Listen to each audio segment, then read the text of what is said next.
여러분 안녕하십니까? 4월 30일 화요일 제실 모닝뉴스 시작합니다. 지난 겨울 울산의 초미세먼지 농도가 크게 개선된 것으로 분석됐습니다. 울산의 초미세먼지 농도가 전국 특광역시 중 가장 낮았는데 5년 차에 접어든 계절 관리제 효과로 평가됩니다. 구현희 기자가 보도합니다. 미세먼지 계절관리제가 시행된 지난해 12월부터 올해 3월 사이 울산의 초미세먼지 평균 농도는 전년에 비해 21.5% 낮아졌습니다. 전국 평균보다 낮은 데다 전국 특광역시 중에서도 가장 낮았습니다. 초미세먼지 나쁨일수도 9일에서 5일로 줄었고 매우 나쁨일수는 없었습니다. 반면 초미세먼지 좋음일수는 45일에서 62일로 늘었습니다. 미세먼지보다 더 작은 머리카락지름의 30분의 1 정도 크기의 초미세먼지는 인체에 매우 해롭습니다. 이에 지난 2019년 12월부터 미세먼지 계절관리제가 시행됐는데 시행 5년째에 접어들면서 예년보다 대기질이 좋아졌습니다. 계절관리제 기간 미세먼지 저감을 위해 추진한 사업들이 성과를 낸 건데 실제로 울산시는 산업과 생활, 수송과 건강보호 등 4개 분야에서 15개 사업을 추진했습니다. 제조업 사업장이 많은 울산의 특성상 대기 배출 사업장 31곳과 미세먼지 저감을 위한 자발적 협약을 체결하고 실적이 우수한 사업장에는 인센티브를 제공했습니다. 또 항만과 부두의 미세먼지 발생 억제를 위해 저속 운행에 참여하는 선박에 대해서도 이출항료 감면을 추진했는데 870척의 선박이 참여했습니다. 여기에 운행이 금지된 5등급 노후 경유 차량을 단속한 것이 주요했다는 분석입니다. 시민들께서 5등급 경유 차량 운행 제한에 적극 참여하여 주셨고 기업체에서도 자발적으로 대기오염 물질을 감축한 덕분에 울산의 대기질이 대폭 개선되었습니다. 울산시는 초미세먼지 평균 농도가 좋음 수준인 세제곱미터당 15 마이크로그램 이하로 내려갈 수 있도록 계속해서 노력할 방침이라고 밝혔습니다. JCN 뉴스 구현입니다. 울산에서 열린 2024 전국생활체육대축전이 나흘간의 열전을 마무리하고 막을 내렸습니다. 지난 25일부터 28일까지 종합운동장 등 60여 개의 경기장에서 펼쳐진 이번 대회는 41개 종목에 2만 2천여 명의 선수단과 한일 생활체육 교류 동호인 160여 명이 참가해 열전을 치렀습니다. 역대 최대 규모인 1,592명으로 구성된 울산시 선수단은 육상과 탁구, 궁도와 요트 등 4종목에서 종합 1위를 차지하고 성취상과 특별상을 수상하며 2관왕을 달성했습니다. 정부가 의대 입학 정원 증원분을 50에서 100% 범위 안에서 자율 선발할 수 있도록 허용한 가운데 울산대 의대는 증원분의 75%만 적용해 신입생을 모집하기로 했습니다. 울산대 의대는 기존 입학 정원 40명에 증원분 80명의 75%인 60명만 추가해 모두 100명을 모집하기로 정하고 오늘 한국대학교육협의회에 최종 제출할 예정이라고 밝혔습니다. 한편 어제 재개하기로 했던 의과대학의 수업은 다음 달 13일로 2주 더 연기됐습니다. 현재 울산대 의대는 2, 3, 4학년 학생 190여 명이 집단 휴학에 동참하고 있으며 교칙상 휴학이 불가능한 신입생 40명도 수업을 거부 중인 걸로 전해졌습니다. 울산시 교육청이 남구 지역에 추진하는 가칭 제3 공립특수학교 신설 사업이 교육부 중앙투자심사를 통과했습니다. 이번 심사 통과로 시교육청은 오는 2028년 3월 개교를 목표로 남구 옥동 일원에 유, 초, 중, 고와 전공과 28학급 정원 181명 규모 제3 공립특수학교를 신설할 계획입니다. 현재 울산의 특수학교는 중구와 울주군에 공립특수학교 각각 1곳, 북구에 사립특수학교 2곳 등 모두 4곳이 있으며 제3 공립특수학교가 신설되면 원거리 통학과 특수학교 과대, 과밀 문제가 해소될 걸로 기대되고 있습니다. 지난 2월 6일 개식용종식법이 공포됨에 따라 울산시 등은 개식용종식을 위한 본격적인 행정 절차에 들어갑니다. 개식용종식법은 식용계 사육 농장과 도축, 유통상인 등의 신규 개설을 금지하고 오는 2027년부터는 식용을 목적으로 개 사육이나 증식, 도살은 물론 유통이나 판매도 할 수 없도록 규정하고 있습니다. 또 기존 개 식용 관련 사업장을 운영 중인 영업자는 오는 5월 7일까지 운영 신고서를 영업장 관할 구군으로 직접 제출해야 하고 오는 8월 5일까지 영업장 감축 계획이나 전 폐업 일정 등이 담긴 이행 계획서도 제출해야 합니다. 울산의 첫 공공실버주택인 중구 종갓집 공공실버주택이 어제 준공식을 갖고 입주자 선정 절차에 들어갔습니다. 종갓집 공공실버주택은 총 사업비 231억 원이 투입돼 지난 2022년 3월 공사에 들어가 이번 달 공사를 모두 마쳤습니다. 공공실버주택은 연면적 4,740제곱미터, 지하 1층, 지상 4층 2개 동 규모로 1층엔 경로식당과 프로그램실 등을 갖춘 노인복지관이 1층에서 4층 각 층에는 전용 면적 25제곱미터의 주택 80호가 조성됐습니다. 중구청은 지난해 12월 모집한 245명의 입주 신청자를 심사해 오는 6월 선정 결과를 발표하고 오는 9월부터 입주를 시작할 예정입니다. 취업이 어려운 시기라 취업을 시켜주겠다는 말을 들으면 귀가 솔깃하죠. 이 절박한 상황에 놓인 피해자들에게 취업 알선을 명목으로 수천만 원을 받고 잠적한 일당이 경찰에 덜미를 잡혔습니다. 그런데 잡고 보니 사기 행각은 이것만이 아니었습니다. 보도에 전동은 기자입니다. 60대 남성 A씨와 50대 여성 B씨는 지난 11월부터 취업을 하지 못한 자녀가 있는 피해자 2명에게 접근했습니다. B씨가 A씨에게 취업이 급한 지인을 소개하면 A씨는 유명 철강업체와 항운업체 노조 위원장을 잘 안다며 취업 알선비 명목으로 5,800만 원을 받아냈습니다. 돈을 챙긴 이들이 취업 알선은커녕 피해자들의 연락조차 받지 않자 피해자가 경찰에 신고해 지난 21일 구속됐습니다. 조사 결과 이들의 사기 행각은 이뿐만이 아니었습니다. 지난 3월엔 좋은 땅을 가지고 있는데 투자하면 수익을 나눠주겠다며 피해자 4명에게 3,200여만 원을 가로챘습니다. 지난해 8월에도 또 다른 피의자 C씨가 가담해 전세보증금이 실거래가보다 높은 일명 깡통 아파트를 담보로 다른 피해자 1명에게 3천만 원을 빌렸습니다.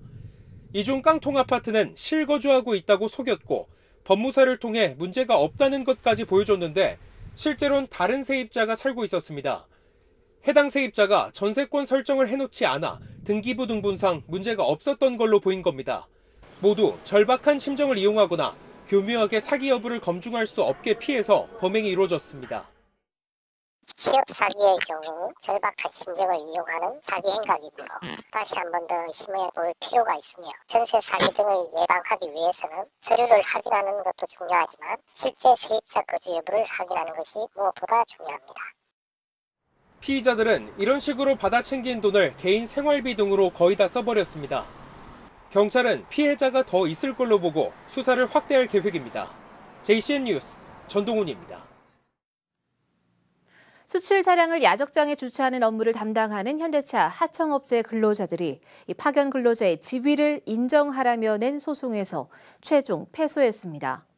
대법원 1부는 현대차 울산공장 하청업체 근로자 26명이 현대차를 상대로 낸 근로자 지위 확인 소송에서 원고 패소 판결을 내린 원심을 확정했습니다. 이들은 협력업체가 수차례 바뀌는 동안 고용 승계로 업무를 이어받았고 현대차와 하청업체 사이에 체결된 도급 계약은 실질적으로 근로자 파견 계약에 해당된다며 소송을 제기했습니다. 1심은 원고 측의 손을 들어줬지만 2심은 현대차가 원고들을 직간접적으로 지휘했다는 증거가 없다며 현대차의 손을 들어줬고 대법원 역시 원고들이 제출한 증거들만으로는 불법 파견으로 보기 어렵다며 원심 판결을 확정했습니다. 안전모를 착용하지 않고 작업을 하던 노동자가 중량물에 머리를 박고 숨진 사고와 관련해 업체 대표에게 징역형의 집행유예가 선고됐습니다. 울산지법 이재욱 부장판사는 업무상 과실치사 등의 혐의로 기소된 60대 A씨에게 징역 8개월에 집행유예 1년 6개월을 선고했습니다. A씨는 지난해 5월 50대 노동자 B씨가 안전모 없이 천장 크레인으로 무게 900kg짜리 경판을 운반하던 중 갑자기 떨어진 경판에 머리를 맞고 숨지게 한 혐의를 받고 있습니다. 지난 29일 저녁 9시 50분쯤 북구 청곡동의 한 건물에서 엘리베이터가 멈추며 탑승자 3명이 갇히는 사고가 발생했습니다. 울산 소방본부 관계자는 층과 층 사이에서 엘리베이터가 멈추면서 안에 있던 10대 3명이 구조 요청을 보냈다고 말했습니다. 현장으로 출동한 소방구조대는 엘리베이터 작업자와 함께 문을 개방해 20여 분 만에 무사히 탑승자를 구출했습니다. 오는 5월 5일 제102회 어린이날을 맞아 울산 각지에서 어린이날 행사가 열립니다. 가장 먼저 남구 문수국제양궁장에서 오늘부터 이틀간 행복한 남구 어린이날 꿈나무 놀이축제가 열립니다.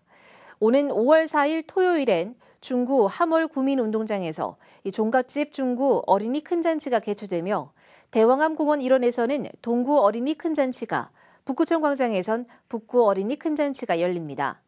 5월 5일 일요일엔 울산대공원에서 울산 어린이날 큰잔치가 열리고 범서 생활체육공원과 작천정 운동장, 간절곶 공원 등 울주 3개 권역에서 울주, 서울주, 남울주 어린이날 큰잔치가 열릴 예정입니다. 울주군은 지난 27일 언양읍 반천 현대아파트에서 이순걸 군수와 시군 의원들이 함께하는 주민과의 만남을 가졌습니다. 민선 8기 365 소통군수실 만남 프로젝트의 일환으로 추진된 이날 행사에서 이순걸 군수는 아파트 주거 공간 내에 자연 친화적인 쉼터 조성과 언양 반천 자연재해 위험 개선지구 정비 사업을 주민들에게 직접 설명했습니다. 또 소통 행사에 이어서 다채로운 공연도 마련돼 주민 간 친목과 화합을 도모하는 시간이 됐습니다. 요즘 아직 여름도 아닌데 벌써부터 모기에 물려 피부가 부어오르거나 잠을 설치는 경우도 많으실 텐데요. 이상기후로 인해 모기 같은 해충들의 활동 시기가 더 앞당겨졌다고 합니다. 이 전문가들은 이상기후가 계속된다면 계절 상관없이 1년 내내 볼 수도 있다고 말합니다. 라경은 기자입니다. 여름철 불청객 모기가 최근 곳곳에서 발견되고 있습니다. 울산 남구의 한 산책로. 산책을 하던 시민들이 날아다니는 무언가가 앞을 가리자 팔을 휘젓기 시작합니다. 통로 바닥에는 이렇게 위에 해충들의 사체들이 깔려 있습니다. 모기는 평균 기온 13도 이상의 환경이 되면 흡혈 활동을 시작합니다. 원래는 5월 말부터 개체수가 늘어나지만 최근 울산의 4월 평균 기온이 14.9도로 높아지면서 이 같은 해충들이 활동하기 좋은 환경이 된 겁니다. 기후위기가 오면서 특히 우리나라 같은 경우에는 비가 잦고 온도가 높아지고 이런 기후가 지속이 된다면 1년 내내 모기나 유충들에게 좀 시달릴 가능성이 굉장히 높다. 현재까지 울산시에 접수된 모기 관련 민원은 200여 건. 상황이 이렇다 보니 울산시는 실시간 모니터링을 통해 위해 해충 방제 활동을 강화하기로 나섰습니다. 5월달 들어서면서 이상기온으로 해갖고 위해 해충이 지금 주변에 많이 발생하고 있습니다. 그래서 우리 울산시에서는 주 1회에 방역을 하던 것을 주 2회나 3회 이상 늘려서 총력을 다하고 있습니다. 질병관리청은 지난 3월 전국에 일본내염주의보를 발령하면서 해충들이 계절과 상관없이 활동하고 있는 만큼 퇴치제와 방충망을 점검하는 등의 개개인의 대비가 필요하다고 당부했습니다. JCN 뉴스 라경훈입니다. 울산시 신임행정부시장에 안승대 행정안전부 지방행정국장이 임명됐습니다. 포항 출신의 안신임 부시장은 서울대 인류학과를 졸업하고 경북대 행정학 석사 학위를 취득했으며 지방고시 2회로 지난 1997년 공직 생활을 시작해 행안부 자치행정과장과 세종특별자치시 경제산업국장 등 요직을 두루 거쳤습니다. 특히 지난 2020년부터 22년까지 2년간 울산시에서 기획조정실장으로 근무했습니다. 한편 어제 전임 서정욱 행정부시장의 퇴임식이 울산시청 대강당에서 열렸으며 김두겸 시장은 서 부시장에게 공로패를 전달했습니다. 울산시 교육청이 내년 유보 통합 도입을 대비해 울산시와 협업해 유아교육과 보육의 관리체계 일원화를 추진합니다.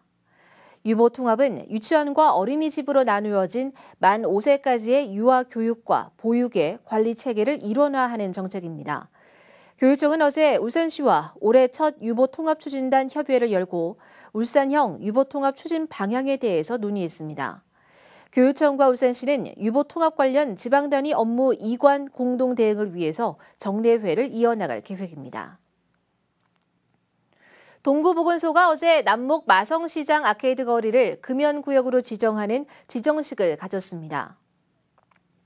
이번 금연구역 지정은 간접 흡연 피해를 예방하고 담배꽁초의 불씨가 대형 화재로 번질 수 있는 시장의 환경을 고려해 시장 상인회와 함께 추진됐습니다. 동구보건소는 금연구역 지정과 함께 금연구역 표지판과 현수막 등을 설치하고 3개월간의 계도 기간을 거쳐 오는 7월 29일부터 지도 단속을 실시할 예정입니다. 울산시 교육청이 현대자동차와 함께 미래 모빌리티 진로 체험을 진행합니다. 이번 진로 체험은 이달부터 오는 12월 2일까지 현대차 울산 공장에서 중고등학교 10곳의 학생 300여 명을 대상으로 10회에 걸쳐 진행됩니다.